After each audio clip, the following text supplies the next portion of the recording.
একাংশ সুৰাপায়ীৰ বাবে এতিয়া পথাৰত কৃষিকাৰ্য কৰিব নোৱাৰা হৈছে কলিয়াবৰৰ একাংশ কৃষক।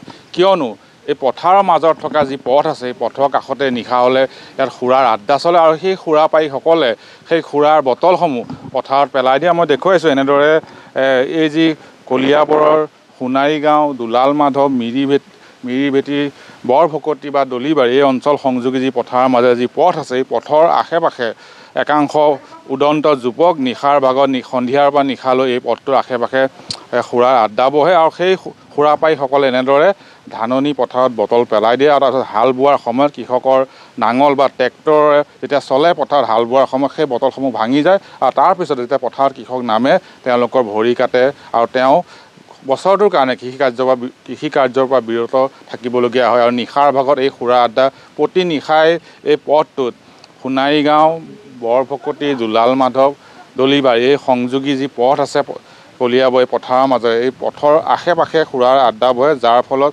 তেওঁলোকে সুৰাপান কৰি যিসমূহ সুৰাৰ বটল সেই সুৰাৰ বটল পথাৰলৈ দলিয়াই দিয়ে আৰু হাল বোৱাৰ সময়ত সেই বটলসমূহ ভাঙি যায়।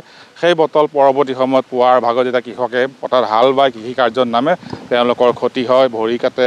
তাৰপিছতে বছৰটোৰ বাবে যেন কৃষকজন ঘৰতে বহি থাকিবলগীয়া, তেওঁ ভৰি আঘাতপ্ৰাপ্ত হৈ কৃষিকাৰ্যৰ পৰা বিৰত থাকিবলৈ দেখা গৈছে। দীৰ্ঘদিন এক অভিযোগ যে ইয়াত সুৰাপায়ীসকলে এক প্ৰকাৰ সন্ত্ৰাস চলাইছে, কৃষকৰ কৃষিকাৰ্য কৰাত বাধা দিছে।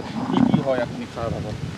নিশাৰ ভাগত মানে এতিয়া যেতিয়া সন্ধ্যা নামি আহে, নামি অহাৰ লগে লগে ইয়াতে যি আমাৰ দলিবাৰীৰ পৰা মুখ্য কৰি পুৰাভেটি, বৰভকতি, দুলাল মাধৱ, সোণাৰী গাঁও এইটো এটা সংযোগী পথ। ইয়াতে বিভিন্নজন যুৱক আহি ইয়াত কি কৰে, ইয়াতে পুল আছে, সেই পুলৰ ওপৰত বহে। এইটো এটা ঘৰ আছে, এই ঘৰটোৰ ওপৰত বহে, এইটো হৈছে হাতী ৰখা ঘৰ। গতিকে তেওঁলোকে ইয়াত বহি কি কৰে, ইয়াতে মদৰ আড্ডা কৰে আৰু মদ খাই কি কৰে, এই বটলসমূহ কি কৰে এই কৃষিভূমিত পেলাই দিয়ে।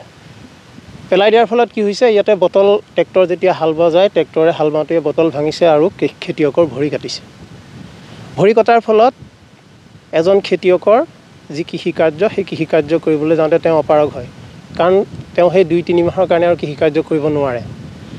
তাৰ ফলত সেই কৃষকজনৰ যি কৃষিভূমি সেই কৃষিভূমিখিনি বেলেগক দি দিবলগীয়া হয় কৃষিকাৰ্য কৰিবৰ কাৰণে।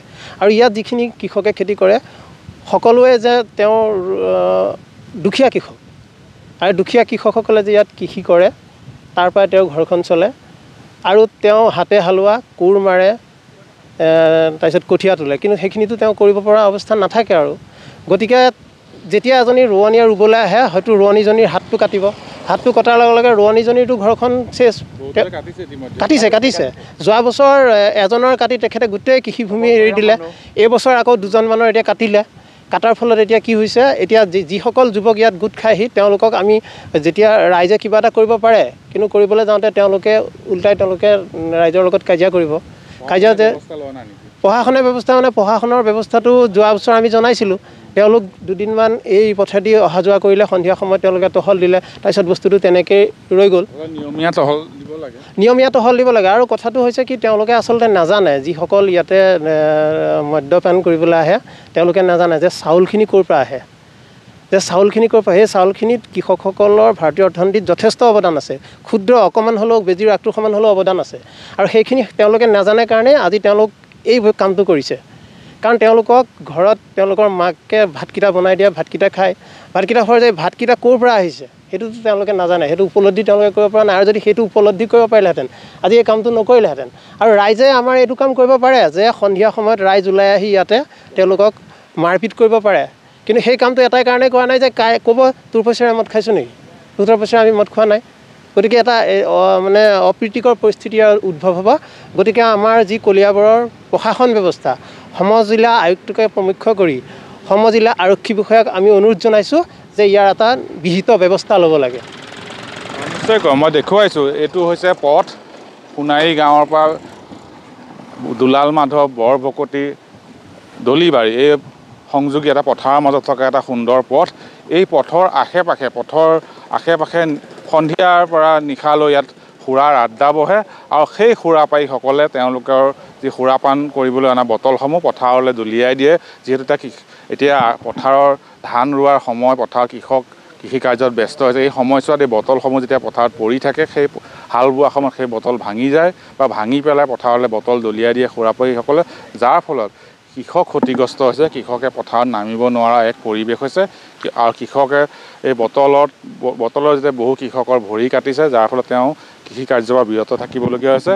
আৰু সেয়েহে এই কৃষক ৰাইজে প্ৰশাসনক দাবী জনাইছে, কলিয়াবৰ সমজিলা প্ৰশাসন, আৰক্ষী প্ৰশাসনক দাবী জনাইছে যে এই সুৰাপাৰীসকলৰ বিৰুদ্ধে বিহিত ব্যৱস্থা ল'ব লাগে।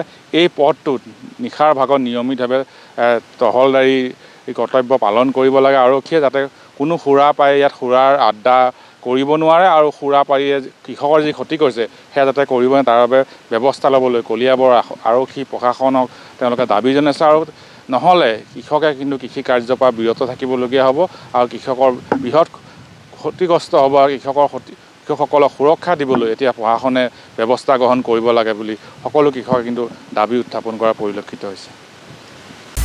আপুনি বিচৰা বাতৰি পাব কেৱল নিউজ 18 এপত।